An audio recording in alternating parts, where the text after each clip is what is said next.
Good day each and everyone. Today we're going to discuss chapter 2, which is all about interest and time value of money. Today we're going to discuss how your money grows as time goes by. But before that, let us first determine the target outcomes of today's discussion. At the end of the lesson, you're expected to first calculate the present value and future value of different patterns of cash flows, which include single, lump sum, series, annuity, both even and uneven. Second, explain how the time value of money works as they relate to investment and financing decisions. Without further ado, let's now move on to the first topic. Miss Eliza de los Reyes will discuss time value of money.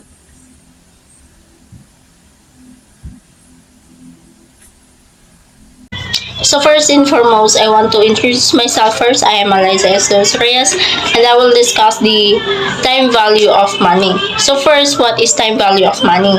Time value of money is the concept that the worth of a certain sum of money today is not the same of the sum of money tomorrow. So for example, 1 peso received today is more valuable than peso received after 1 year. Why? Because that peso can double its value when you invest it. So this concept might be best illustrated by a story told someone many of us considered him the greatest teacher and greatest storyteller. So Jesus Christ made his representation of these concepts in the parable of the talents as depicted in Matthew chapter 25 verse 14 to 30. So as a summary of it, there are 3 servants. Each of them was entrusted with sum of money by their master while he is away. So 2 of the servants apply and supply funds and double the money the master lives with them. So while the 3rd servant dig and buries the money and does nothing with it. So when we're entrusted by sum of money, the least we do is to put it in a bank and earn interest no matter how small the interest is while taking the risk. So as the parable shows, the reason why money received today is worth more than the money received tomorrow is because if one receives money today, the money can be invested and earn a return over time. So this implies in the time value of money. So there are 2 perspectives in applying this concept. So first, it could be either be the present value or the future value perspective. So what is the future value perspective? So this is the 2 perspective. So first is the future value perspective. It is the process of adding the interest factor in an amount received at present and increasing or to convert it to its value in the future. And the second one is the present value, wherein it is the process of removing the interest rate or factor in an amount to be received in the future and reduce or convert it to its value in the present. So we have an example here. So Ace has a 100,000 pesos on January 1, 2018. So Ace wants to know how much its value on December 31, 2020 would be. So if he invested at a return of 15% annually. So ang hinahanap natin dito is yung future value ng 100,000 pesos na ininvest ni Ace. So, our present value would be the 100 pesos, 100,000 pesos, and our future value factor is 1.52088 in 3 years. So, this is our interest rate. So, mamaya, explain kung paano natin makukuha ito. So, our future value would be a 152,088 pesos. So, in able to get the future value factor, ito po yung gagamitin natin yung formula na ito na 1 plus I raised to the power of n. So, wherein n is the number of years and I is our interest rate. So, isa-substitute lang natin siya. So, magiging 1 plus 15% raised to the power of 3 years. So, in order to get the future value, we multiply the future value factor with our present value of 100,000 pesos to get our future value of 152,088 pesos. So, yun yung kung paano makuha yung future value. So, on the second example, dito naman, paano natin kukuhanin yung present value. So, on January 1, 2018, Aiza expected to receive 100,000 pesos on December 31, 2020. So, she wants to know how much its value would be on January 1, 2018 if it is earning a return of 15% annually. So, our future value here is the 100,000 pesos. So, our future value factor is the 0.65752 in 3 years. So, our present value is 65,752. So, the same process with the future value factor. We need to substitute the I and N. So, yung formula naman natin dito is the 1 plus I raised to the power of negative n. So, negative naman siya. So, enable to get the present value factor, which is the 0.65752, and we need to multiply it in our future value factor, enable to get the our present value factor. So, noted that we need the future value factor to be 5-digit and round off. Good day everyone. Today, I'll be reporting the time value factor formulas. First, formula to compute future value factors. But before that, let me define what is lump sum amount. Lump sum amount is a single payment made at a particular time, as opposed to a number of smaller payments or installments. Let us now discuss the first formula. To compute for the future value factor of 1 compounded annually, we will use the formula future value factor is equals to 1 plus I raised to n, where n is the number of years and I is the interest rate. Second, to compute for the future value factor of 1 compounded more than once a year, we will use the formula FBF is equals to 1 plus I over M raised to N and M, where M is the number of intervals per year. For example, 4 for quarterly, 2 for semi-annually, and 1 for annually. So, ano nga ba ang annuity? Annuity is a series of consecutive payments of equal amounts. Here are the examples: regular deposits to a savings account, monthly home mortgage payments, monthly insurance payments, and pension payments. Annuities can be classified by the frequency of payment dates. Let us now move forward to the third computation. To compute for the future value factor of an ordinary annuity of 1, the amount is received at the end of the period. We will use the formula FBF is equals to 1 plus I raised to N minus 1 all over I.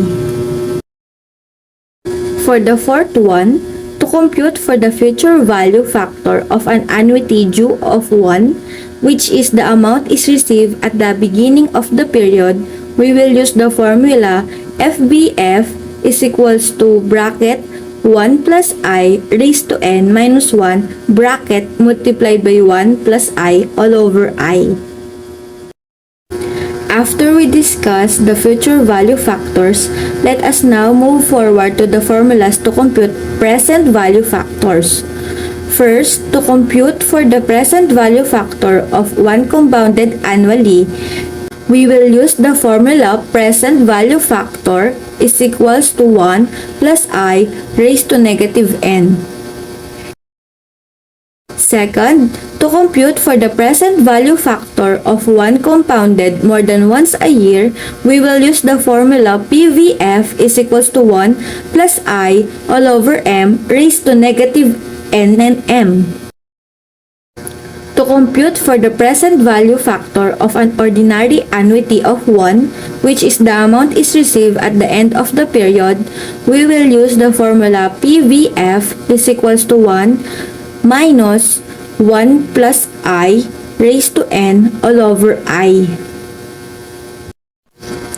Lastly, to compute for the present value factor of an annuity due of 1, the amount is received at the beginning of the period, we will use the formula PVF is equals to 1 minus bracket 1 plus I raised to n bracket multiplied by 1 plus I all over I.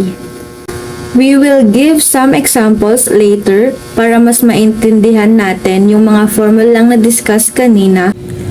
Let's start on our first example. RC has exactly 100,000 peso in his bank savings account on January 1, 2018. If her bank gives a 6% interest compounded quarterly on savings deposit, how much would be the balance of the account on December 31st, 2019, assuming no withdrawals or deposits will be made and tax effects are ignored?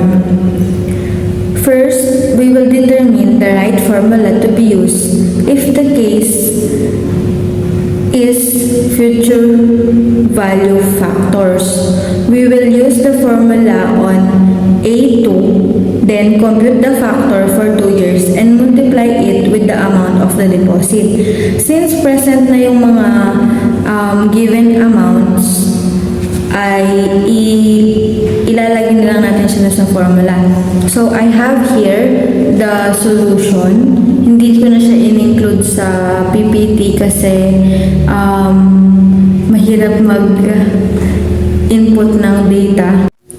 So, yung formula gagamitin natin is yung future value factor is equals to 1 plus I over m raised to n and m, where yung n is yung number of years and yung m is yung number of intervals, kung quarterly, semi-annually, or annually. Tapos, ang mangyari is 1 plus 0.06, which is yung interest, all over yung number of intervals, which is 4 since quarterly, raised to 2 times 4 dahil n and m, then makuha mo 8.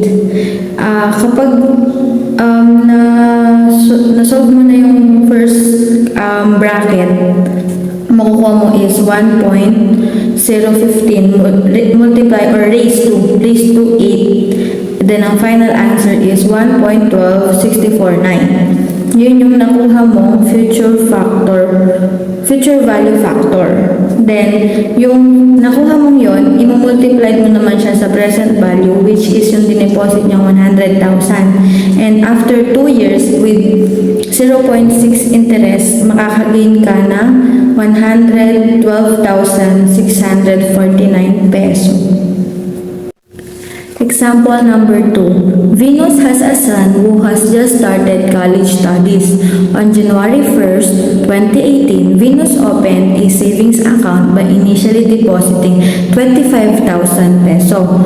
As a gift to her son on his graduation, she intends to deposit the same amount every start of the year for the next years when her son should be graduating. Her bank grants a 7% interest. How much would be the balance of the account on December 31st, 2021, assuming no withdrawals will be made and tax effects are ignored? So first, we will determine the right formula to be used.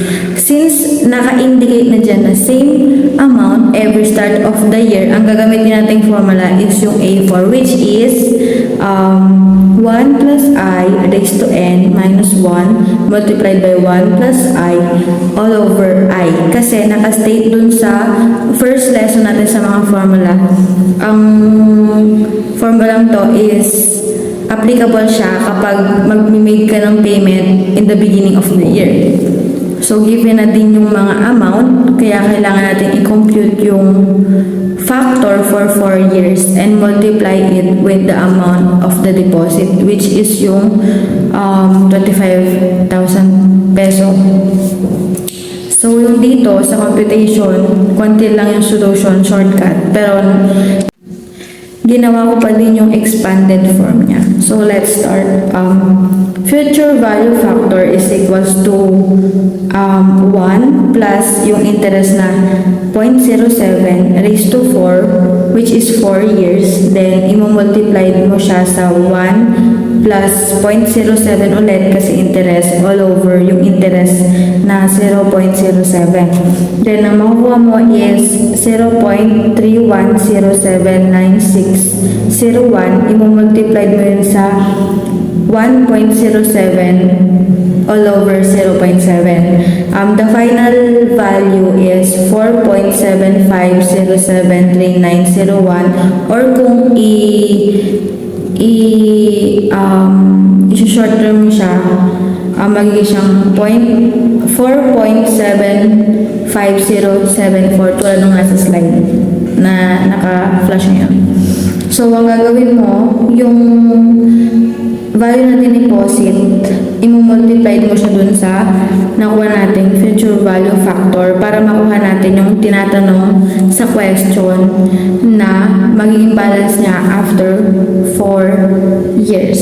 So, yung final answer is 118,768.50 peso. Next, Richard Company is depositing 50,000 peso every December 31st for the next 8 years for possible plant expansion. How much would be the value of the deposit today if the interest rate is 15% ignoring tax effects? So, katulad ng mga ginawa natin dati, kailangan mo natin ng formula. At yung gagamitin dyan is yung B4, which is present value siya. Kasi ang hinihingi is today, deposit today. Kaya gagamitin natin is present value factor. Then, i-compute natin yung factor for 4 years and multiply it with the same amount of the deposit, which is yung 50,000. So, yung computation na gagamitin is present value is equals to 1 minus bracket 1 plus I raised to negative n multiplied by 1 plus I all over I. Equals 1 minus plus yung first bracket sinolve ko na, nakuha is 0.32690177738. Imumultiply siya sa 1.15, which is 1 plus interest na 0.15. Ayun yun. Tapos all over 0.15. Then, ang final answer is 0.7740129601. Tapos, after that, i-divide mo siya sa 0.15. The total amount would be 5,16042, or yung buo niya is 1.160419734. Then, katulad ng ginawa natin sa mga previous nating example, imumultiply siya dun sa deposited amount, which is yung 50,000. Then, ang makukuha mo is 258,021 peso. Yun yung present value na hinihingi dun sa question. For our last example, on January 1st, 2018, Susie Company agreed to set aside part of their net income and put it in the fund that is expected to earn 12%. The savings is to be used to purchase a second machine to improve output efficiency. The agreement will start on December 31st, 2018 and is expected to end in December 31, 2023. And the expected cash price of the machine is 1,500,000 peso. how much should be set aside each year for a year to be able to purchase the machine. So, hinahanap dyan yung per year na kailangan niyang isave para ma-purchase niya yung machine na 1,500,000 peso. So, dahil ang hinahanap is per year, i-reverse natin yung deposit kasi magiging siya nun, ordinary annuity. The formula that will be used is future value factor is equals to 1 plus I raised to n minus 1 all over I.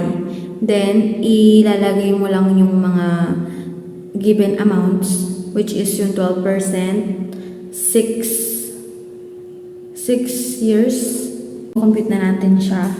1 plus 0.12 raised to 6 minus 1 all over 0.12 na interest is equals to 0.9738226852 all over 0.12, which is magre-result sa 8.1151890433, or sa short term is 1.11519 na nakatulad ng nasa slide.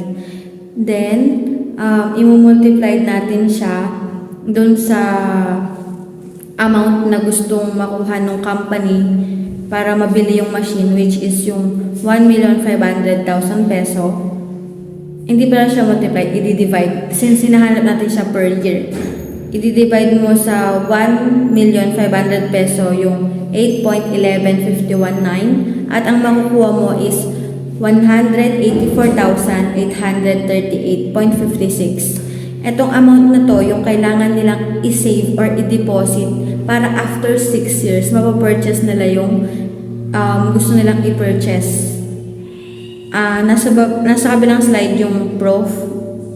Per year, kung masisave nila yon, magiging grand total is 1499999.86. Round off mo siya 1,500,000 peso. So good day everyone, I am Jemima and I'm going to discuss using time value of money to value bonds. So when we say time value of money, it is the concept that a sum of money is worth more now than the same sum will be at a future date due to its earnings potentials in the interim. So when you invest in bonds, you are essentially lending money to an organization, like a company or a government. In return, they promise to pay you back the money that you lent them with interest over a certain period. So here's what you need to know. When we say interest payments, while you hold the bond, the organization pays you interest at regular intervals. These interest payments are like a thank you for them for lending the money. The total interest you receive over the bond's life is one part of the money that you'll get back. So hindi lang yun yung makukuha mo. Si interest payment, part lang siya. So when we say face value, when the bond matures, which means na-reach na niya yung end ng life niya, you get back the full amount that you have originally lent. This is called the face value or par value of the bond. So when you're trying to figure out how much a bond is worth, you calculate the current value of all these future payments, interest, and the face value based on how much profit you want to make your required rate of return. That's essentially how you determine the price of a bond. So the price of a bond is determined by using two main components, which is the present value of interest payments and the present value of principal payment at maturity. By adding these two present values together, you will get the current price of the bond. So ayan yung formula niya. Present value of interest payments, then add present value of principal payments at maturity is equals to the current price of the bond. So, minsan gagamitin natin si present value factor and si FVF with these computations. So, illustration number 1, example nito para makuha natin si bond. Ace Company invested in term bonds of Jack Company. The following information pertains to the investment. Face value of the bonds is 1 million.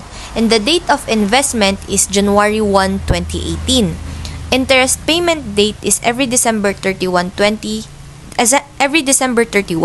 and then the date of maturity is December 31, 2020.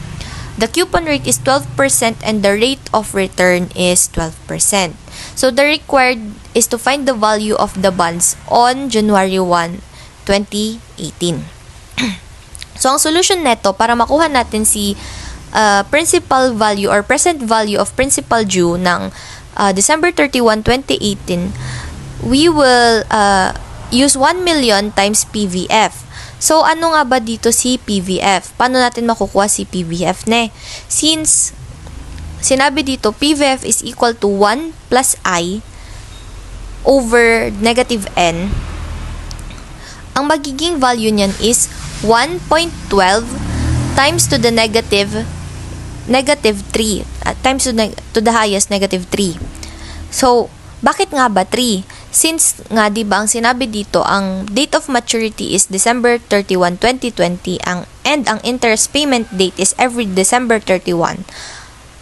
Magiging 3 years siya since nga nagsimula yung date of investment ng January 1, 2018.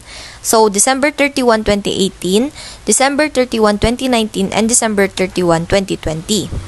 So ang magiging equals niya is to 3 years. So, ang mangyayari niyan is 1 million times 1.12 to the negative 3. Ang makukuha niyan kapag tinimes mo is 0.71178 which is equals to 711,780. So, this is the present value ng principal due noong December 31, 2018. Ngayon, kukunin naman natin yung mga interest niya from December 31, 2018 to December 31, 2020.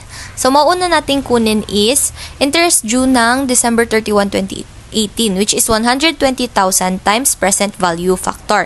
Ngayon, paano na naman natin nakuha si 120,000? Since nga ang face value natin is 1 million, ngayon, ita-times natin siya to 12% since yun nga yung rate of return or yung coupon rate niya. So, ang makiging kalabasan nun is 120,000. Ngayon, since year 1 siya, interest due siya ng year 1, magiging negative 1 siya. So, 1.12 to the highest power of negative 12 is equals to 107,143. Pag tinimes mo siya to 120,000 times yung PVF which is 1.12 times to the highest power of negative 1. Yun yung interest due ng 2018. December 31, 2018. Next is the PV of interest due ng December 31, 2019. Ngayon, since year 2 siya, magiging year 2. The same. So, magiging 95,663. And then, since year 3 siya, 1.12 to the highest power ng negative 3 is equals to 85,414. Pag tinotal mo lahat yan, makukuha mo yung face value which is 1 million pesos. So, yun lang po yung nagets ko sa lesson and hindi ko na nagets kung paano kunin yung value of the investment tsaka yung isang problem na which is 2 and 3. Hi, I'm Joshua. For the next topic, I will be discussing the bond yields. What is bond yields? Bond yields refers to income return on an investment. The annual rate of return on a bond, expressed as a percentage of bondholders' invested capital.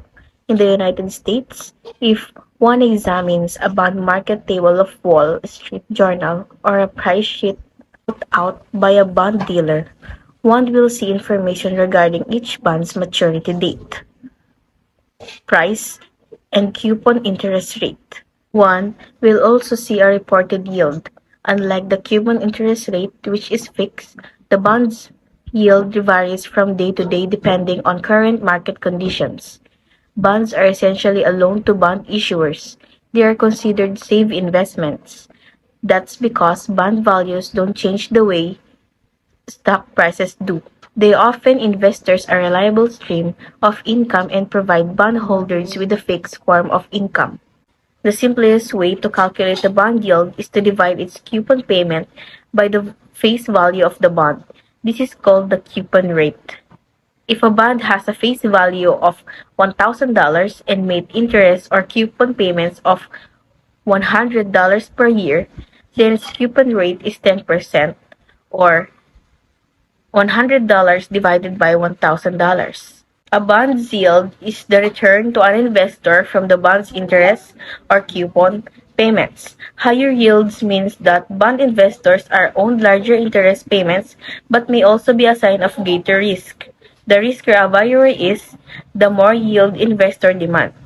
Higher yields are often common with a longer maturity bond. Investors earn interest on a bond throughout the life of the asset and receive the face value of the bond upon maturity. Investors can purchase bonds for more than their face value at a premium or less than the face value at a discount. Whichever they buy will change the yield they earn on the bond. Current yield. Current yield is described as the yield rate that is based on a market value. This measure looks at the current price of a bond instead of its face value and represents the return an investor would expect if he or she purchased the bond and held it for a year. This measure is not an accurate reflection of the actual return that an investor will receive in all cases because bonds prices are constantly changing due to the market factors, which means it does not account for the capital gain or loss that will be realized if the bond is held until it is called or matures. Price and yield are inversely related. Price of a bond goes up, its yield goes down. This figure depends on the bond's price and its coupon, or its interest payment. So, if the price of the bond changes, the bond's yields also change. Current yield formula is annual interest divided by market price. For current yields illustration, ABC Corporation bought 10 units of 1,000 peso par at 12%, 3 years bonds of CDE Corporation for 9,600. How much would ABC receive as interest? For the solution, ABC will receive 1,200 pesos computed by multiplying the total face amount of 10,000 pesos by the coupon rate of 12%. Based on the market value of 9,600, the equivalent percentage would be 12.5%, computed by dividing the interest received with the market value, which are the 1,200 pesos or 9,600. This is known as the current yield rate. If interest rates fall, the bond's price would rise because its coupon payment is more attractive. The further rates fall, the higher the bond's price will rise. In either scenario, the coupon rate no longer has any meaning for a new investor. But if the annual coupon rate is divided by the bond's price, the investor can calculate the current yield and get an estimate of the bond's true yield. The current yield and the coupon rate are incomplete calculations for a bond's yield because they do not account for the time value of money, maturity value, or payment frequency, and more complex calculations are required. Yield to maturity. Yield to maturity can be described simply as the percentage of profit the investor earns from the time of investment until maturity stated in percentage per year, meaning the total return anticipated on a bond is the bond is held until it matures. Yield to maturity is considered a long-term bond yield expressed as an annual rate. The calculation of yield to maturity takes into account the current market price, par value, coupon interest rate, and time to maturity. It is also assumed that all coupons are invested at the same rate. Yield to maturity is also referred to as book yield or redemption yield. It is similar to current yield, which divides annual cash inflows from a bond by the market price of that bond to determine how much money one would make by buying a bond and holding it for 1 year. Computing can be done by interpolation or may be approximated by using a formula. In case the problem is silent, the interpolation method should be preferably used. A bond yields to maturity is equal to the interest rate, which makes the present value of all bonds' future cash flows equal to its current price. These cash flows includes all the coupon payments and maturity value. Solving for yield to maturity is a trial and error process that can be done on a financial calculator. For the illustration, a 5-year bond pays 6% interest on a 10,000 face value annually. If it currently sells for 8,833, what will be its yield to maturity? For the solution, the approximate yield is to computed as follows. Calculation of yield to maturity assume that all coupon payments are reinvested at the same rate as the bond's current yield and take into account the bond's current market price, par value, coupon interest rate, and term to maturity. The yield to maturity is merely a snapshot of the return on a bond because coupon payments cannot always be reinvested at the same interest rate. As interest rate rise, the yield to maturity will increase. As interest rates fall, the yield to maturity will decrease. Each one of the future cash flows of the bond is known, and because the bond's current price is also known, a trial and error process can be applied to the yield to maturity variable in the equation until the present value of the stream of payments equals to bond's price. Solving the equation by hand requires an understanding of the relationship between a bonds and price and its yield, as well as the different types of bonds prices. Bonds can be priced at a discount, at par, or at a premium. When the bond is priced at par, the bond's interest rate is equal to its coupon rate. A bond priced above par, called a premium bond, has a coupon rate higher than the realized interest rate, and the bond price below par, called a discount bond, has a coupon rate lower than the realized interest rate. Because yield to maturity is the interest rate an investor would earn by reinvesting every coupon payment from the bond at a constant interest rate until the bond's maturity date. The present value of all the future cash flows equals the bond's market price. Good day everyone, I'm Cassiline D. Domingo and I will be continuing to discuss how to solve yield to maturity using interpolation. So let's start. The underlying concept of YTM can be expressed in the following formula. So yung YTM is yung yield to maturity. So our formula is 0 equals present value of cash inflow minus present value of cash outflow.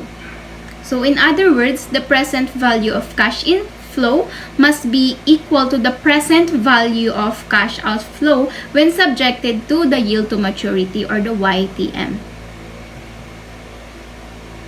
So with this in mind, the following provides an initial guide to computing the YTM. So yan.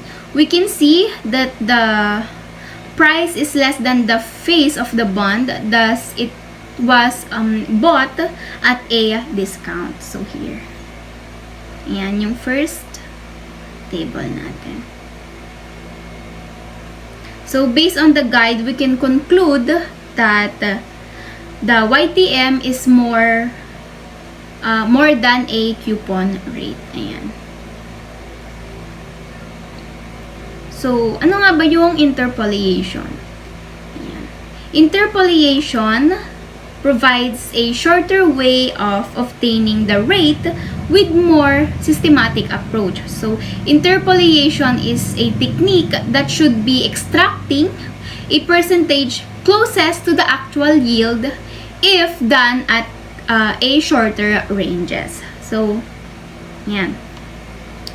So, the shorter the gap between the two selected rates, the closer the rate obtained to the actual rate. So, ideally, increments of 1% can be used.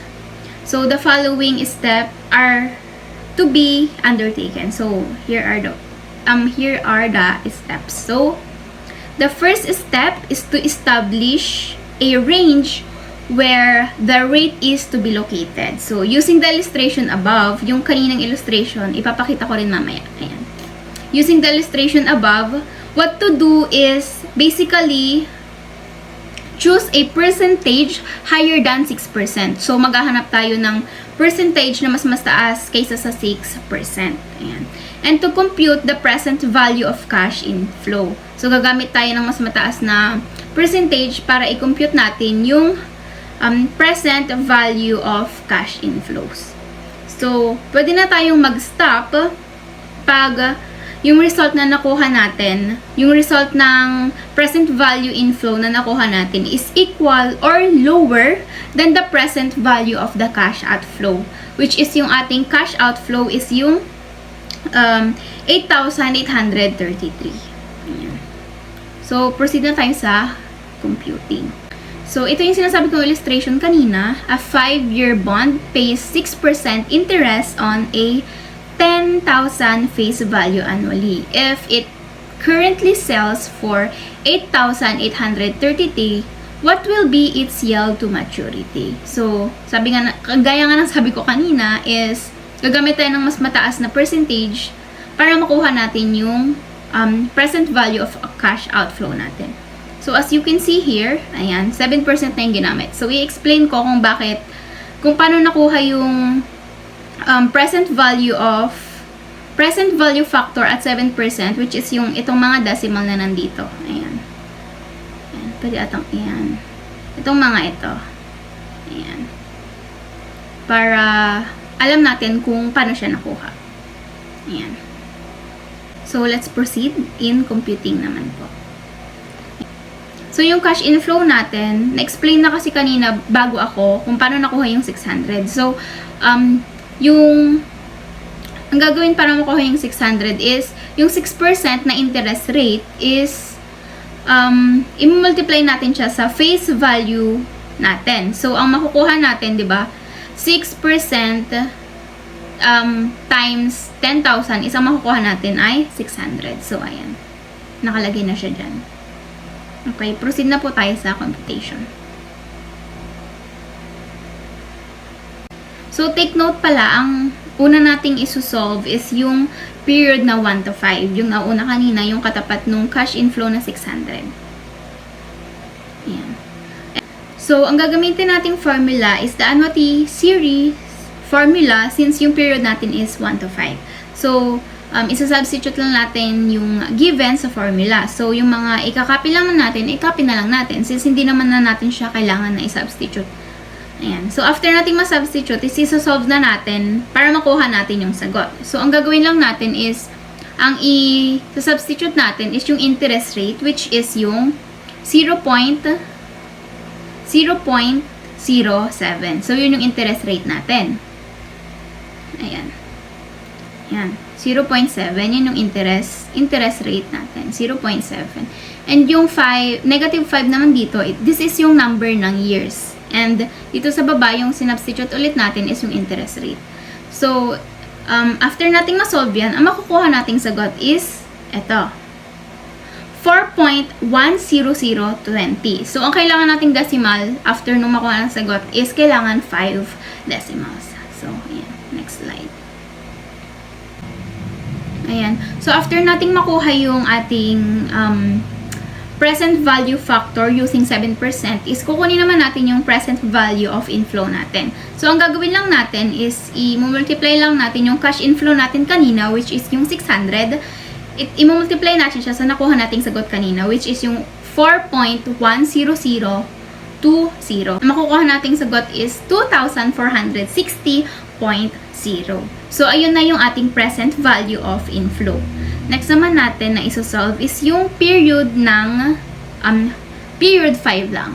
Ayan. So, ang gagamitin nating formula is yung present value factor lang na formula. So, uulitin lang natin, isa-substitute lang ulit natin yung mga kailangang substitute, and yung mga ikakopy is ikakopy lang natin. So, ang isa-substitute lang ulit natin is yung interest rate, which is yung 0.07, and yung end naman dito sa taas which is yung number of year natin. So, pag nasolve natin siya, ang makukuha nating sagot is 0.71299. So, ayan, nakuha na ulit natin yung present value factor using 7% dun sa period na 5. Ayan, next. So, gaya ng ginawa natin kanina is kukunin ulit natin yung present value of inflow. So, i-multiply lang ulit natin yung 10,000 kanina na nasa cash flow natin times yung nakuha nating present value factor using 7%. Ayan, yung nakuha nating sagot doon is 0.71299. And ang makukuha nating sagot, pag minultiply natin yung cash inflow at saka yung present value factor using 7% is yung 7,129.90. Ayan. So, nakuha na natin yung dalawa nating present value of inflow. So, ang gagawin naman natin is add natin yung dalawang present value inflow para makuha natin yung total if makukuha natin yung goal natin na mapalabas yung present value of cash flow natin. So, i-add lang natin yung 2,460.12 plus 7,129.90. And ang makukuha natin namang sagot dyan is 9,590.02. Ayan. So, as you can see, hindi natin na kuha yung goal natin na mapalabas or maging equal or lower yung ating makukuhang present value of inflow dun sa present value of cash outflow natin. So, hindi pa natin nakukuha. So, kailangan ulit natin gumamit ng mas mataas na percent para makuha natin yung goal natin. Ayan. Ayan. So, as you can see here, ang gagamitin naman dito is 8%. Same procedure, same formula. Ayan. So, as you can see, here, hindi ulit natin nakuha yung sagot. Hindi ulit natin nakuha. So, ang gagawin natin ay kukuha ulit tayo ng mas mataas na percentage. Ayan. Kukuha ulit tayo ng mas mataas na percentage, which is, ang gagamitin naman natin ay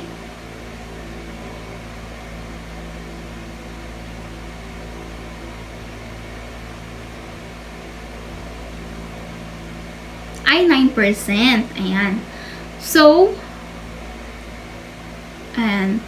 as you can see here, same formula, same din ng process ng computation, is nakuha natin siya.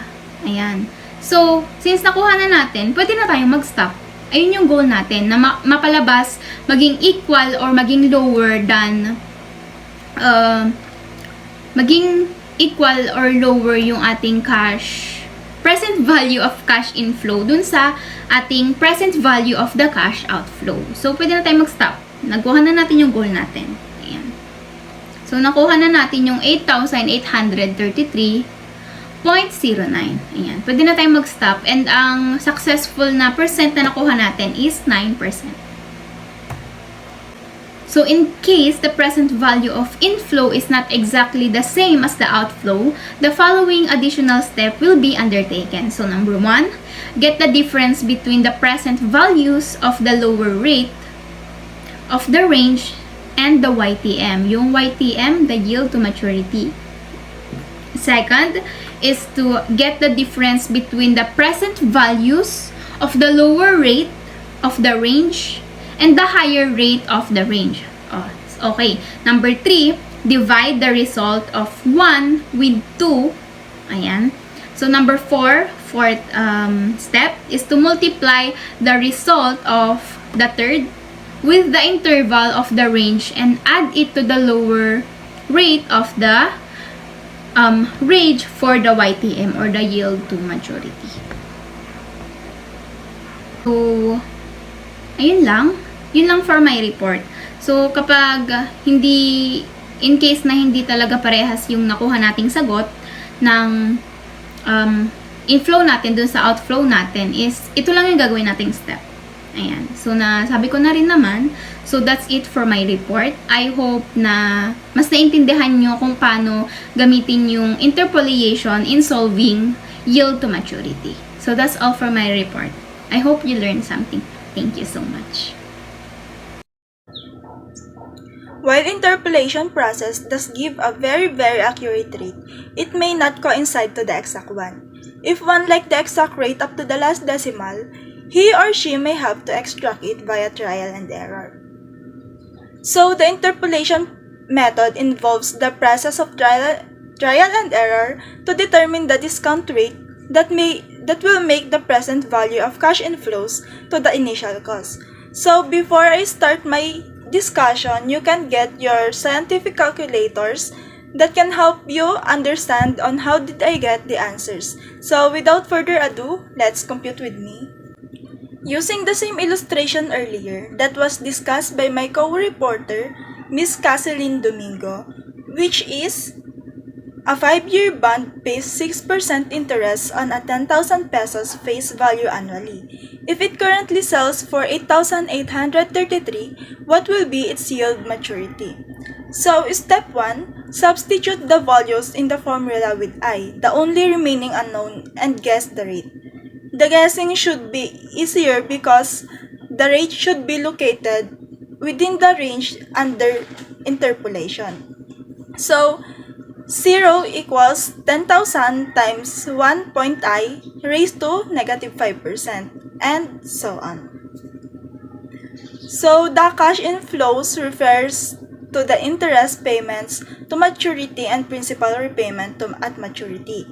Cash flow outflow refer to the amount invested, which is the market price of the bond when the investment was made. And take note that the answer on the right side of the equation should be exactly 0 to obtain the exact yield. We will see how it goes on the next slide. And however, in the event, it is improbable to extract exactly 0 and sometimes it is 1.10 or something, and dapat hindi siya magiging negative number. This will represent the highest attainable yield. Step 2. Guess or compute the value of I, which is the interest rate, bearing in mind that the rate should be above 6% as said by the previous reporter. Keep on guessing I until both sides would be equal to 0, and then by applying 9% as obtained by exactly 0 interpolation as the value of I, the result will be as follows. Since improbable na makakuha ng exactly 0, ang exact na makukuha is 0.10 is equals to 6,499.31, and add the following and then add to 8,833. The process is completed through a trial and error approach, which is normally tedious and time-consuming if your guess is far from the rate. The use of spreadsheets application like Excel would be ideal in this scenario and should make it happen in few minutes. And then step 3, one can therefore conclude that 9% is the yield to maturity. And then let's proceed into illustration 2. A 5-year bond pays 6% interest on a 10,000 face value annually. If it currently sells for 9,000, what will be its yield to maturity? As seen on the previous illustration, the rate lies between 8% and 9%. The present value of cash inflow of the yield to maturity should be in between the present value of cash inflows of the two obtained interests. And then the first step is to add the present value of 8% and YTM. After that, add the sum of 8% and YTM to present value of 9%. After that, the step 3 is to divide the difference step 1 by step 2, and you'll get 0.546859. Step 4, YTM is equals to 8% add to 1% x the answer on step 3, 0.546859. The reason why 8% and 9% is because it is in between 8 and 9, so it should not be above 9%. Which means the exact yield to maturity rate is 8.5469%. The solution can be validated by substituting it in the trial and error formula. So, 0 equals to 10,000 x 1.085469 raised to negative 5, which is still the number of periods, plus 600 times 1.085469 and so on, which leads to 0 equals 7034.26 and the following. And then subtract it by 9,000 equals 2.41.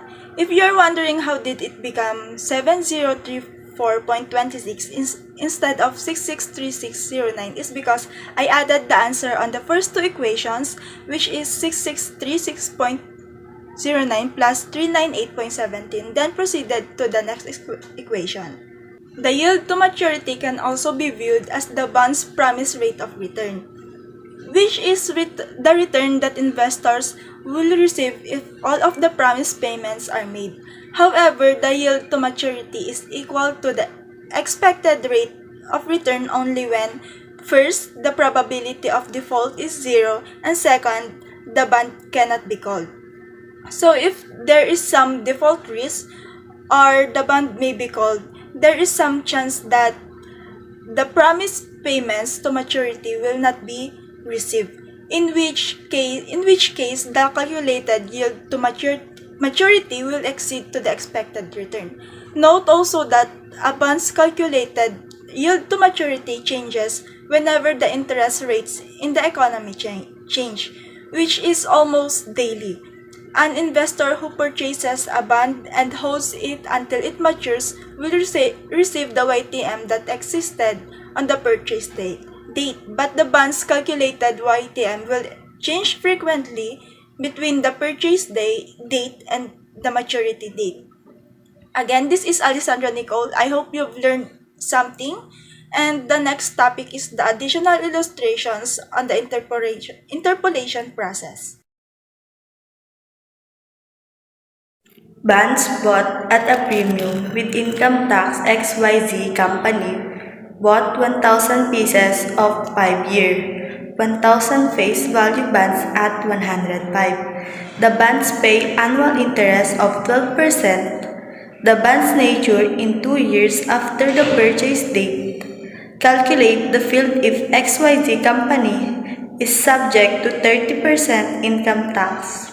So, the buying price of the bond is 1,050. Bakit 1,050? Kasi 1,000 times 105% is equal to 1,050. Since it was bought at a premium, the yield must be lower than the coupon rate of 12%. Kapag premium siya, lower yung coupon. And then kapag discount naman, higher yung coupon rate. So, dito, yung formula na gagamitin natin is 1 plus I, open and close parenthesis, N. Yung I is interest rate, and then yung N, yung numbers of period. So, sinabi kanina is premium. So, yung gagamitin natin is yung mas mababa sa 12%. So, PV principal, 1,000 times 82645. Paano natin nakuha yon? So, 1 plus 10%, open and close parenthesis, minus 2 is equal to 0.82645. So, 1,000 times 82645 is equal to 826.45. Ganun rin sa interest principal.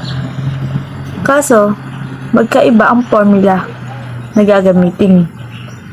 1 minus, open and close parenthesis, 1 plus I, N. So, 1 minus 1 plus 10 minus 2 is equal to 1.73554.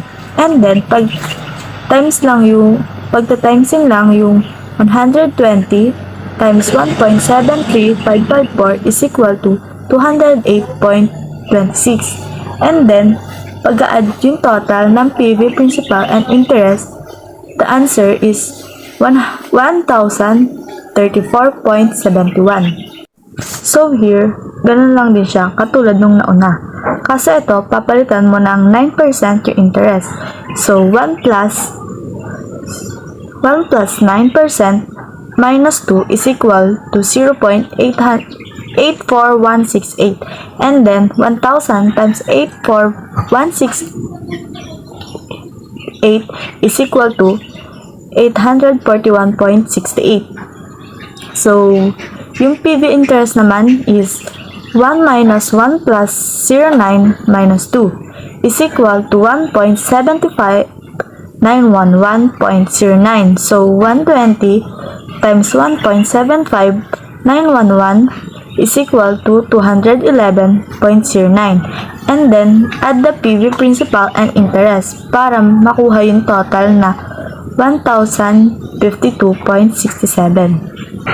Rate is 1. And then, the PV of cash flow are 9%, yield, and 10%. So, paano natin nakuha tong mga to? Itong 1,052.67 ay yung total sa 9%. And yung 1,034.71 ay yung total sa 10%. And then, 1,052.67 minus 1,050 is equal to 2.67. And then, 1,050 minus 1,034.71 is equal to 15.29. And pagpaplasin yung 2.67 and 15.29 para makuha yung 17.96. Bonds bought at discount with income tax. XYZ company bought 1,000 pieces of 1,000 face value bonds at 800. The bonds pay interest every 6 months at 12% per annum. The bonds mature in 7 years. Calculate the field to maturity if XYZ company is subject to 30% income tax. Since the bonds are bought at a discount, the yield rate of interest must be higher than coupon rate of 12%. Also, the interests are paid semi-annually. The PV cash flows must be computed using the equivalent semi-annual rate at 16% a year at 8% semi-annually. So here, every 8 months yung pay interest at 12% per annum. Kaya nahati siya kasi semi-annually yung payment. So, katulad lang din nung nauna yung computation dito. PV principal is 1,000 times 0.34046 para makuha natin tong 0.34046. Gagamitin natin yung formula na 1 plus I open close parenthesis n. So, PV 1 at 8% for 14 periods. So, 1.8% minus 14 is equal to 0.34046. And then, pagka-times lang yung 1,000 and 0.34046 para makuha yung 340.46. Next is PV of interest payment. 1 minus open and close parenthesis 1.08 minus 14 is equal to 8.2448. And then, add lang natin yung PV principal and PV interest para makuha natin yung total na 835.11. Ito naman, katulad lang din nung mga nauna. Ito naman is 18% a year. Sahatiin lang natin siya. So, 9% semi-annual yung payment dito. So, PV principal, 1 plus 09 minus 14 is equal to 0.29925. Then, times yung 1,000 and 299.25 para makuha natin yung 299.25. So, dito naman sa PV interest is 1 minus 1 plus 9 minus 14 is equal to 7.78615. And then, add lang yung 120 divide 2 times 7.78615.09 is equal to 467.17. Then, add lang yung total ng principal and interest para makuha yung total na 766.42. Dito sa last part ko naman is rate is 1% and then PV of cash flows 8%, yield and 9%. Yung total sa 8% is 835.11. And yung sa yield is 800. Then yung total sa 9% is 766.42. So, para makuha natin yung 35.11, pag minusan lang yung 835.11 and 800. Ganon lang din yung sa 33.58 para pag minusin yung 800 and 766.42, and then pag addin yung dalawa para makuha yung 68.69. Good day everyone, I'm the next reporter and I am Rhea Cabamongan and I will discuss the yield to call. Yield to call is one does not have the choice of holding a callable bond until it matures when they purchase it and the company calls it.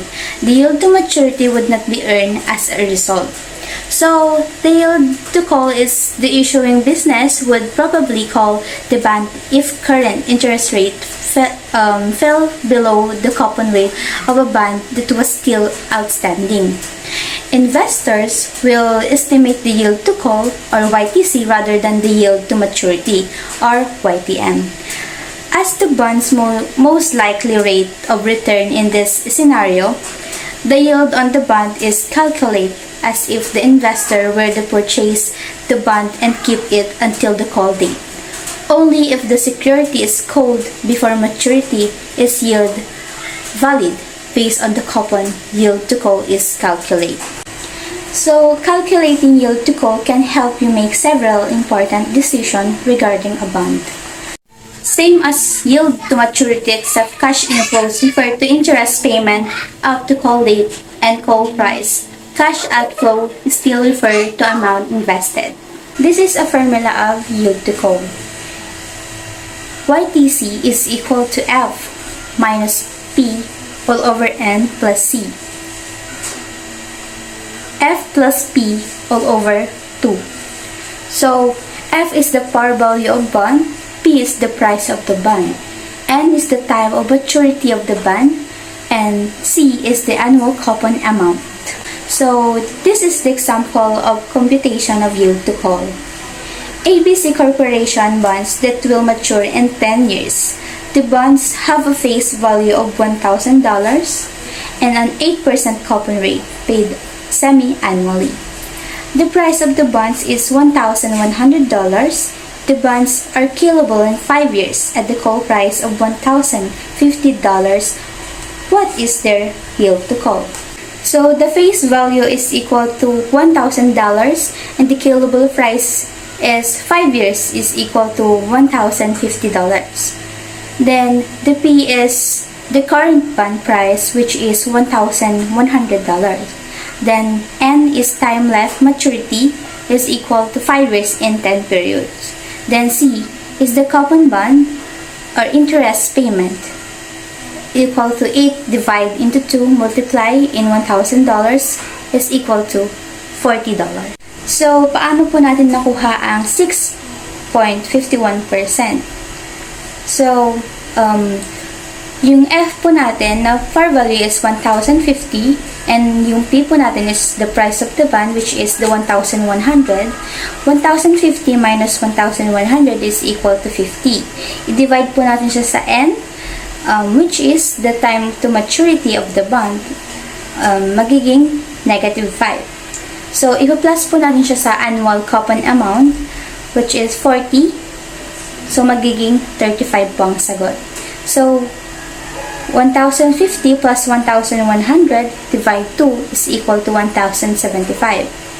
So, 35 divide 1,075 is equal to 0.03225. So, ito times natin siya sa 100 kaya nakuha ang 3.255. So, ang makukuha po natin sagot pag minultiply po natin sa 2, magiging 6.51% po ang magiging sagot. Yun po ang yield to call. Thank you. Good day, ma'am. Good day, everyone. I'm Harley David, and today I will discuss and present the topic of using time value of money to value stocks. Sa topic na ito, dito natin malalaman kung ano ba ang magiging value ng isang stock sa mga susunod na taon or in the future. So, overview of stock valuations. Stock represents shareholders' ownership in a company, granting them voting rights and legal entitlement to dividend payments. Ordinary shares are not contractual, but based on the firm earnings, which are influenced by various random factors.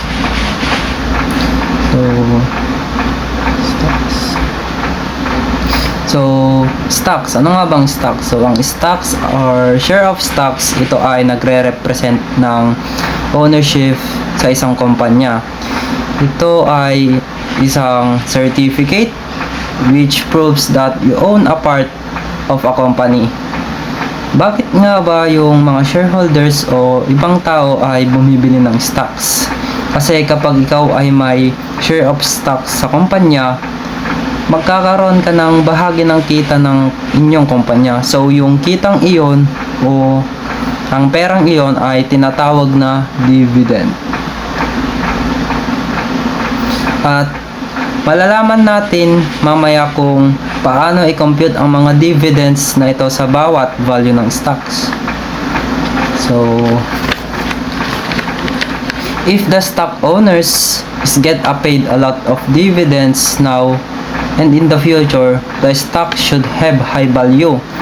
And on the other hand, if the stock owners get paid only little dividends now and in the future, that stock should have low value. At sabi din dito na ang ordinary shares are not contractual. Dahil ang theoretical value is often different from a stock price. That's because maraming mga faktor na nakakaapekto ng stock value. For example, yung greed and fear. Ito yung mga taong bili ng stocks without a plan or reason. They start buying it quickly para magkaroon ng mga inaasahang mabilis na kita. Pero kapag natakot silang bumaba ang stock value nila and they sell it quickly, kaya ang stock price and value goes down. So, these are various factors in buying stock without logical reason. Next is use of the discounted method. One of the two of the fairly straightforward models used to estimate stock intrinsic value is the discounted dividend model. As a guiding rule when investing, a stock should of course be bought if its price is less than its estimated intrinsic value and sold if its price exceeds its intrinsic value. So, sa use of discounted method ay may tinatawag na intrinsic value. Ano nga ba ito? Intrinsic value, it is the price anticipated or calculated value of a company's stock determined through fundamental analysis.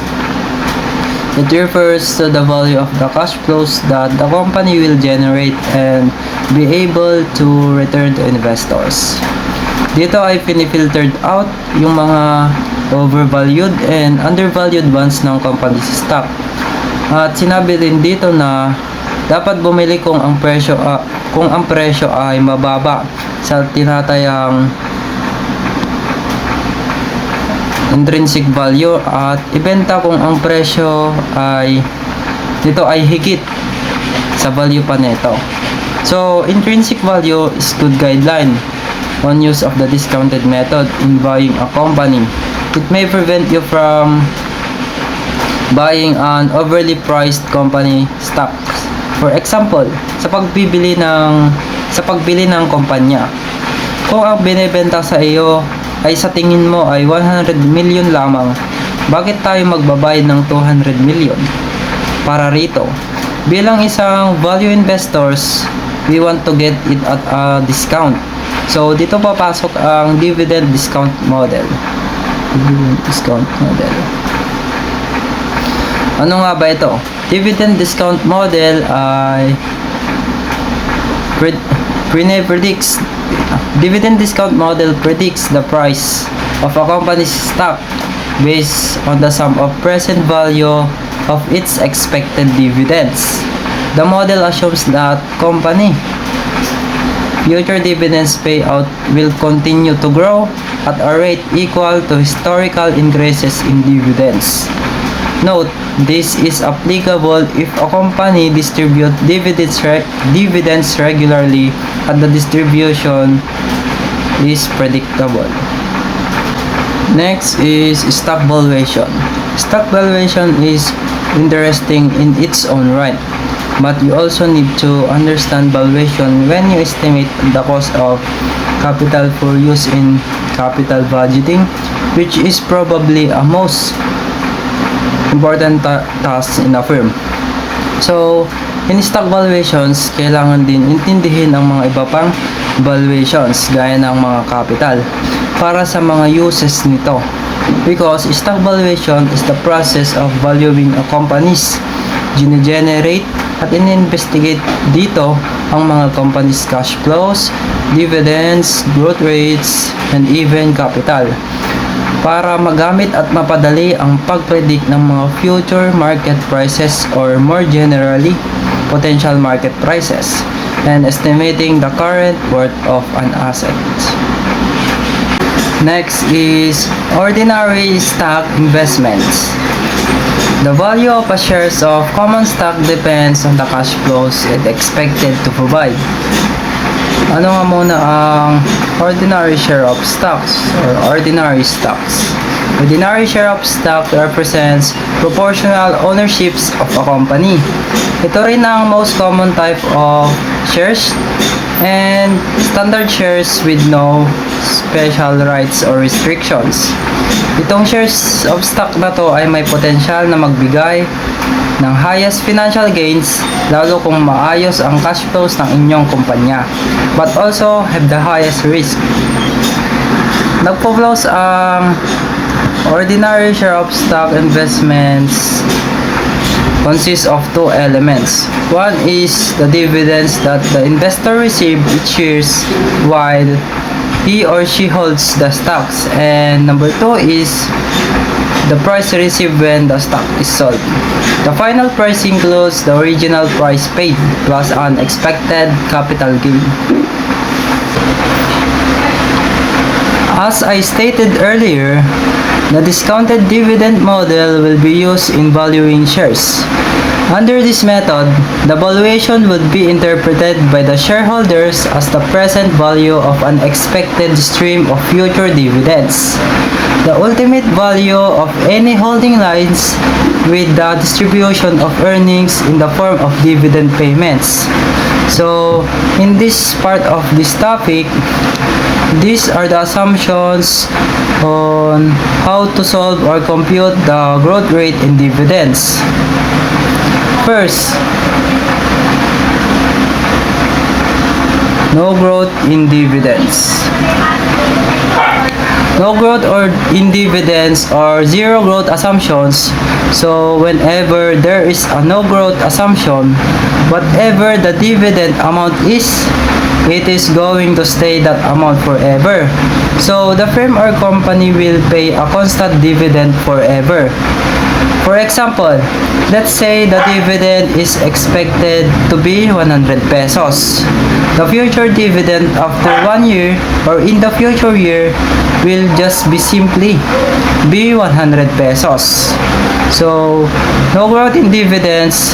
This is similar to valuation preference shares where the annual dividend remains constant. Therefore, the formula would be V equals D1 over R. So,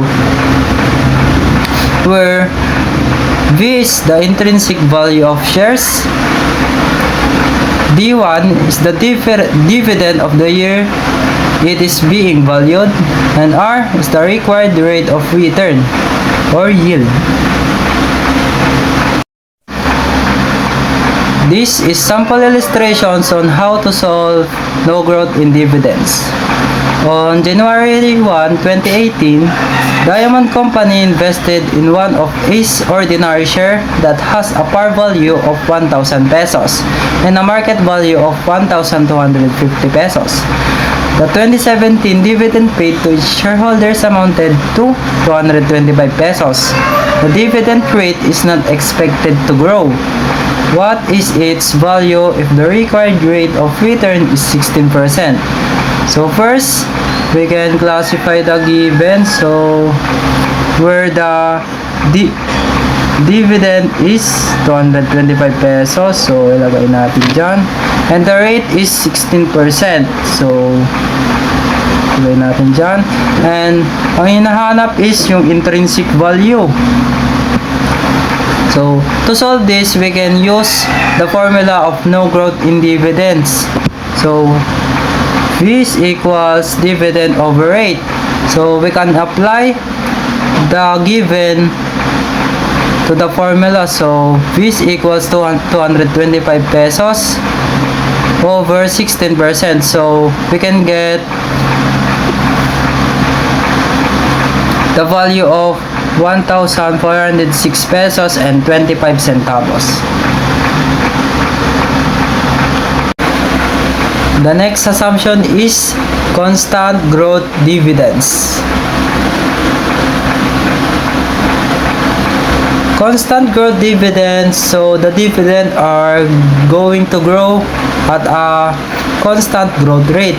So the firm will increase the dividend by a constant percent every year. Say for example, 10%. So let's say the company says that they will increase their dividend by 10% every year, and they plan doing so for the next future year.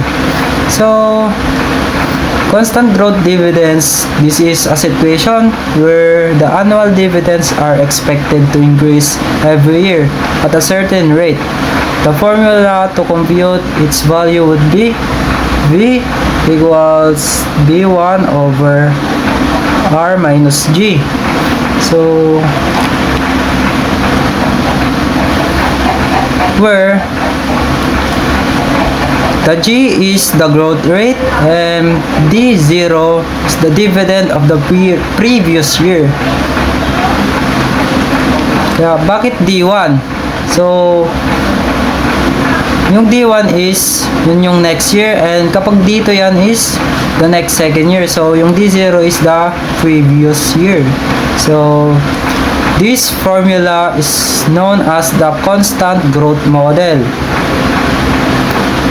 or the Gordon model, named after Myron J. Gordon, who did much to develop and popularize it.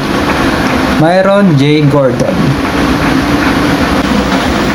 This is a sample illustration on how to solve constant growth dividends.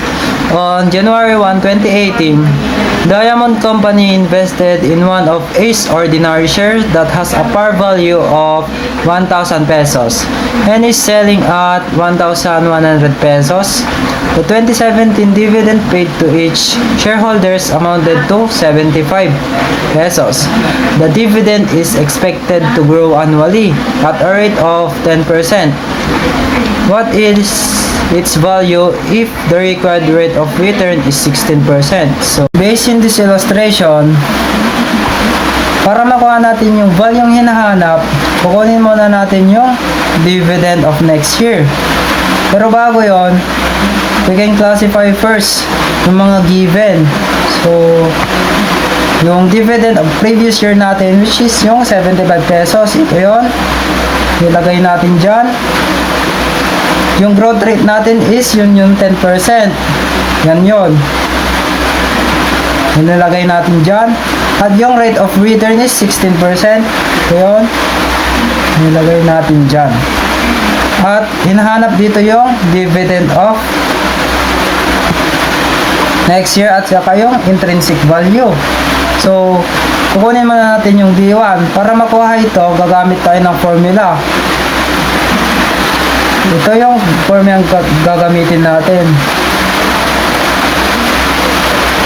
D1 equals close and open parenthesis D0 times G, where yung D1 is dividend of next year, yun yung hanapin natin. Yung D0 is dividend of previous year, at yung G is growth rate. Pero yung G dito is hindi constant because yung selling price ay tumaas sa original value ng shares. Kaya kapag nilagay na yung given, ito na yung magiging equation. So 75, ito yung dividend of previous year. At yung 1,100, yun yung value times 10%, yun yung growth rate. Tapos dito, bringing down yung 75, tapos yung 110%, yan yung nakuha sa 1,100 times 10%. Kaya kapag pinag-times na yung 75 times 110%, makukuha natin yung 82.5. Kaya yan na yung magiging dividend of next year natin. So, kapag nakuha na natin yan, kukunin na natin yung value or intrinsic value.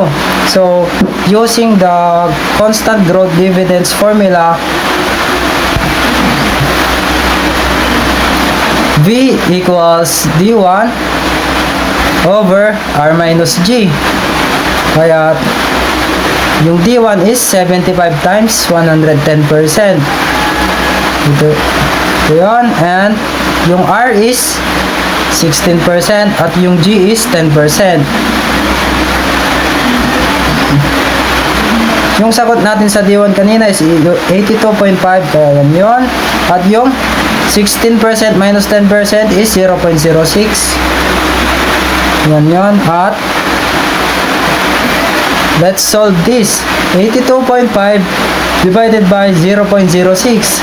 Kaya ang makukuha natin ay 1,375 pesos. Kaya ito na yung intrinsic value natin. Good day each and everyone. I am Angela Joy Iwoksi and I'm going to discuss supernormal or non-constant growth dividends together with supernormal growth then constant growth.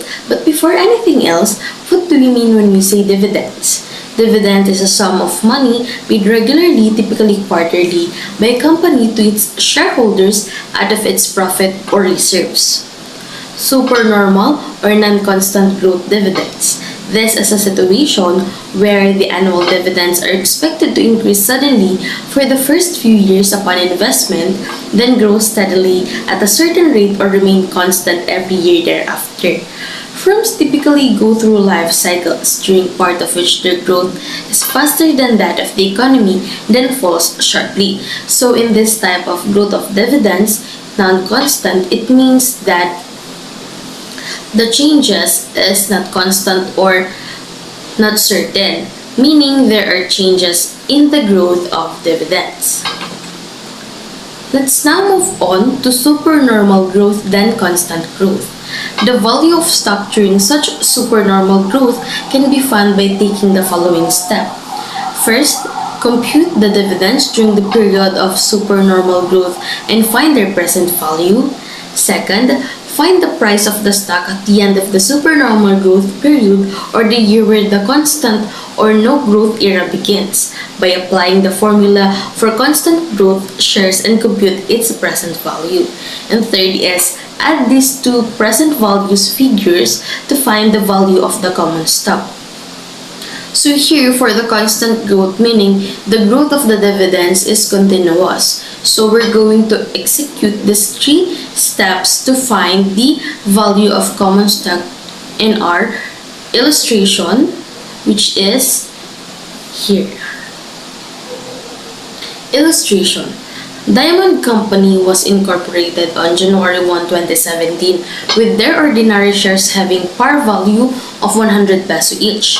Diamond became immediately profitable that it actually paid a 2 peso dividend per share of its shareholders from 2017 accumulated profits. Now, on January 1, 2018, Each company is considering to invest in the ordinary shares of Diamond. Diamond's dividend are expected to grow at a 25% rate in 2018, 45% in 2019, and then grow 5% annually thereafter. And ACE desires a 12% ROI or return on the investment. So for our illustration, the required is what should be the price of one share. To find the value of this stock, take the following step. So we're going to utilize the step that we've mentioned a while ago. First, compute the dividends during the supernormal growth period and find their present value. So we have here a formula, which is D1 is equals to open parenthesis DO multiplied by G close parenthesis. So what do we mean by D1, DO, and G? For the G, it is the growth rate. For the D0, is the dividend of year before investing. And for the D1, this is the dividend of the first year of investment. So in our illustration, we have the given, which is the 2 peso dividend per share. So we have here, we're going to multiply 2 times 1.25%. So how do we get the 125%? We just simply multiply the expected percentage rate in the year 2018, which is the 25%, and the growth of percentage annually thereafter, which is 5%.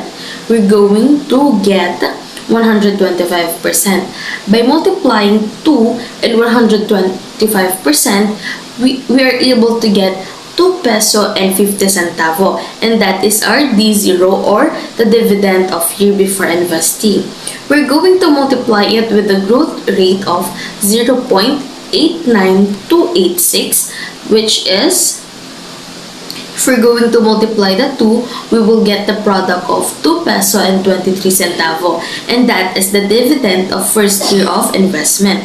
Now, for the dividend of second year investment, we have the D1, which is 2.50 multiplied by 145%, and here we are able to get 3 peso and 625 centavo multiplied by the growth rate of 0.79719, resulting to 2 peso and 89 centavos. By adding the two, we're able to get the present value of different dividends. And here, by adding 2.23 or 2 peso and 23 centavo together with 2 peso and 89 centavos, we're able to get 5 peso and 12 centavos. That is the total present value of dividends, which is dividend 1, which is the dividend for the first year of investment, and D2, which is the dividend of second year of investment.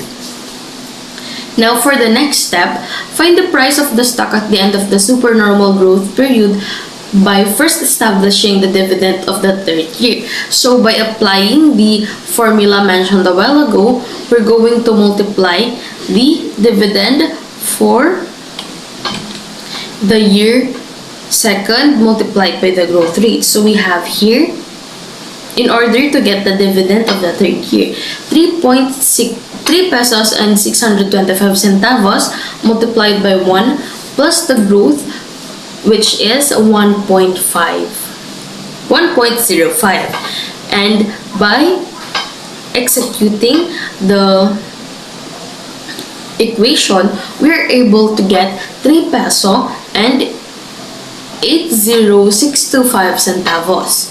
Now for the third step, once obtained, the dividend at first year of the constant growth era is subjected to the formula for valuing shares with growth. Therefore, the dividend for the third year divided by open parenthesis 0.12 minus 0.05 close parenthesis. So by doing so, we're able to get the quotient, which is 54.375 or 54 peso and 375 centavos. Let's now move on to the next step. Then bring the computed amount to its present value. So we are now computing for the present value. We have here the formula and the equation. In order to solve for the present value, we're going to multiply 54.375 with the PVF at 12% for 3 years, which is 0.71178. So by multiplying 54.375 by 0.71178, we're able to get 38 peso and 70 centavos. And now we're down to the last step, which is add the two present value figures obtained in steps 1 and 4 to find the value of stock. So we have the first present value for the step 1, which is a 5 peso and 12 centavo, and the present value for step 4, which is 38 peso and 70 centavo.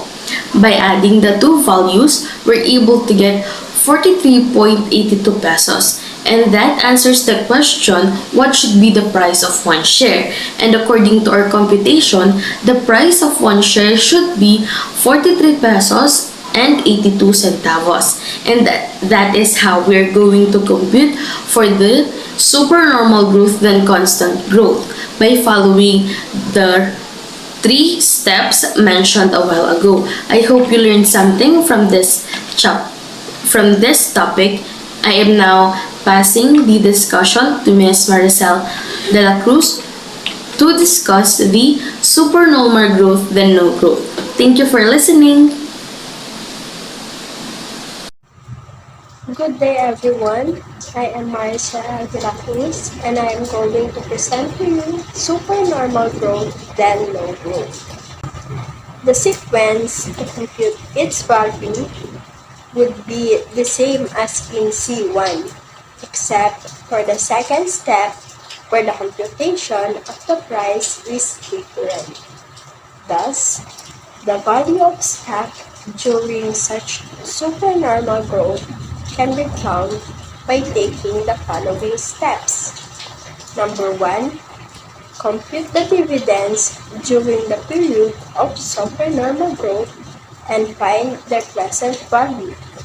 So the solution for that steps is D1 is equal to DO, or the dividend of the previous year times the G, or the growth rate.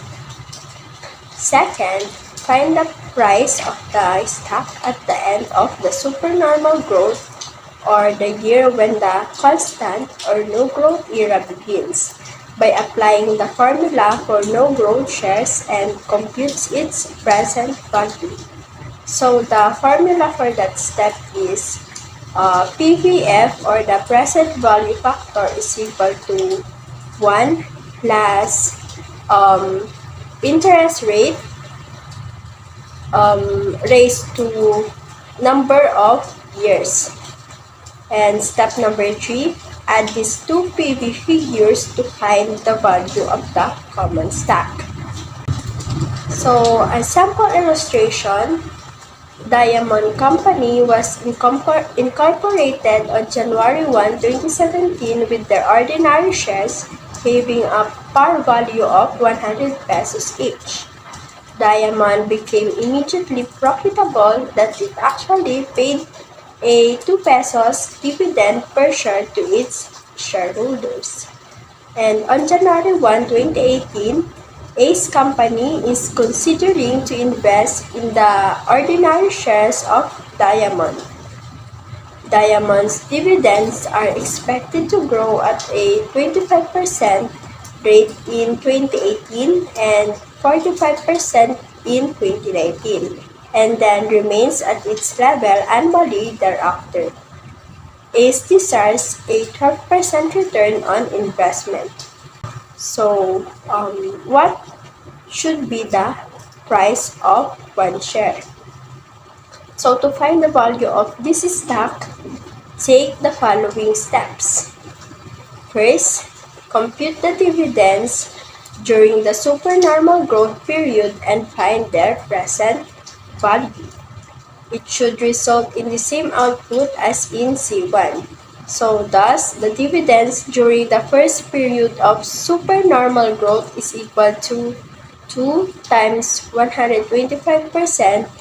In here, we will get 2.50 times the PVF at the end of 2018, which is 0.89286, is equal to 2.23 pesos.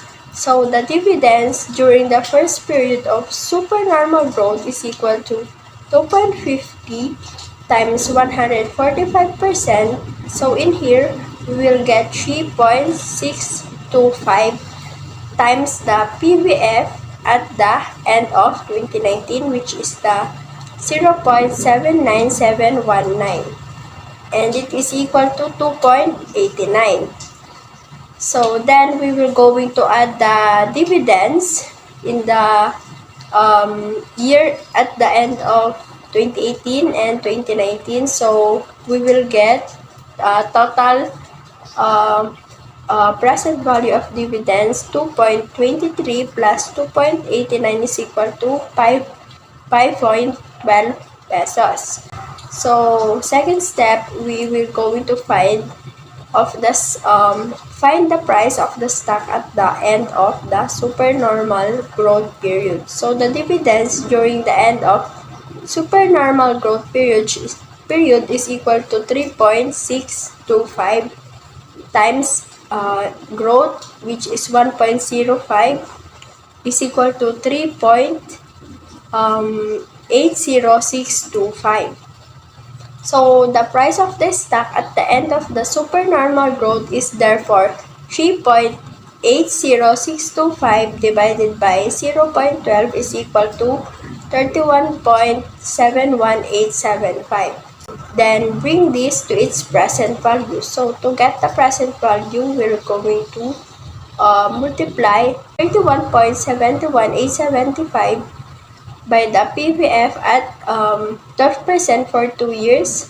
So we will put that in calculator, 1.12 raised to negative 3. So we are going to multiply 31.71875 by 0.71178, and then we would get 22.58.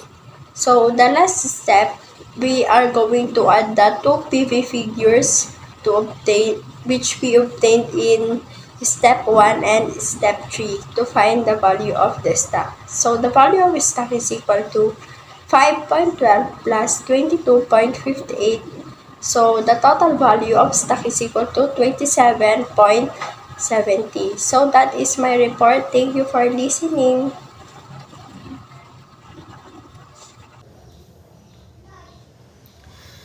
In this part of our report, we will be answering the question, why is the value based on the stream of dividends alone while the price of the share is ignored? A pleasant morning to each and everyone. I'm Nina and I'm your last reporter for this lesson. To answer the question, in my own insight, investing your money in one investment doesn't assure you a 100% return of your money, because the dividends, which is the portion of the company's profit that will pay to the stockholders regularly, that you'll receive will depends to the company's sales and to the percentage that the company's board of directors will decide to give to each shareholders. If the investment become long-term and the company grow as time passes by, the dividends eventually increase because the share you own will definitely increase its value. In this part, we will have an example situation and a question afterward. An example is, as an investor who buys the stock of a company that is expected to go on indefinitely, you are buying shares of a corporation which has just starting and you intend to hold shares forever, being an original incorporator, like passing it to your children so it stays in your family. Or you are an investor who buys the stock of a company for capital appreciation and sell it in the proper future time.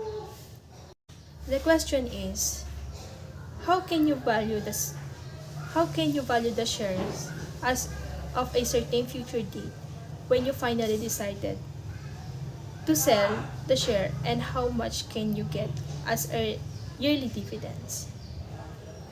The answer will be the annual dividends can be due to the growth assumption. Other question will be about the future selling price. The basis of the future selling price is dependent on the amount of the future dividends to be received. Preference stock investment. Preferred stock is a type of stock that pays shareholders a specified dividends and has priority over common stock for receiving dividends. In many ways, preferred stock is like a bond.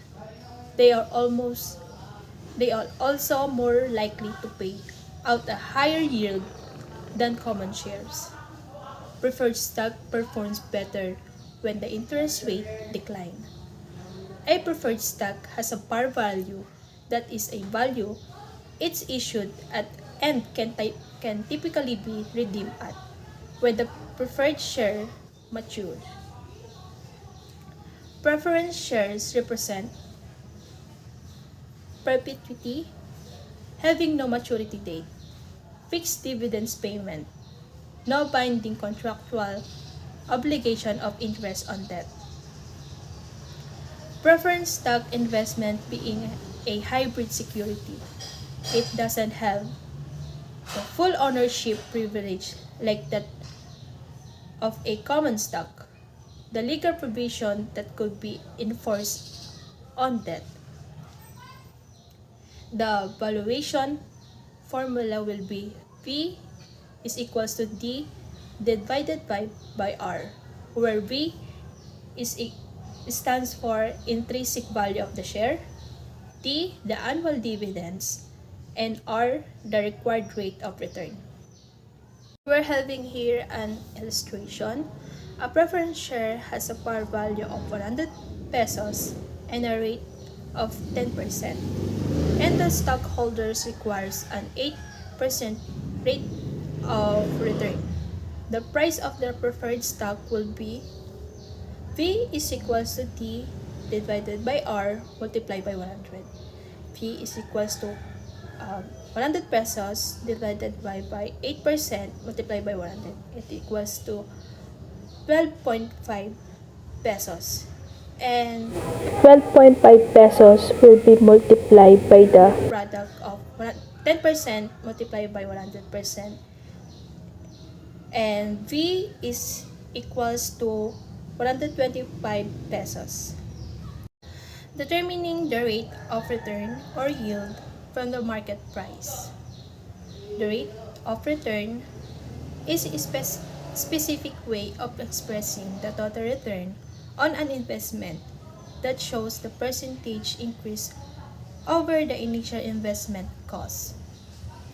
Yield show how much income has been returned from an investment based on initial cost, but it does not include capital gains in its calculation.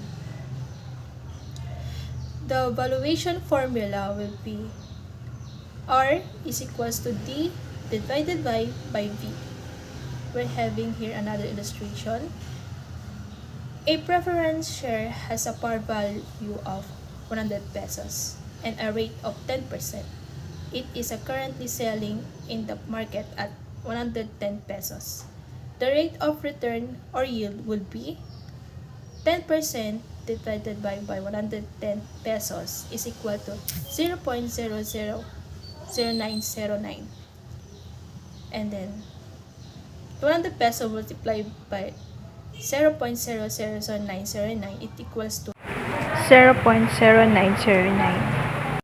To determine its percentage, it must be multiplied by 100, so the R is equals to 9.09%.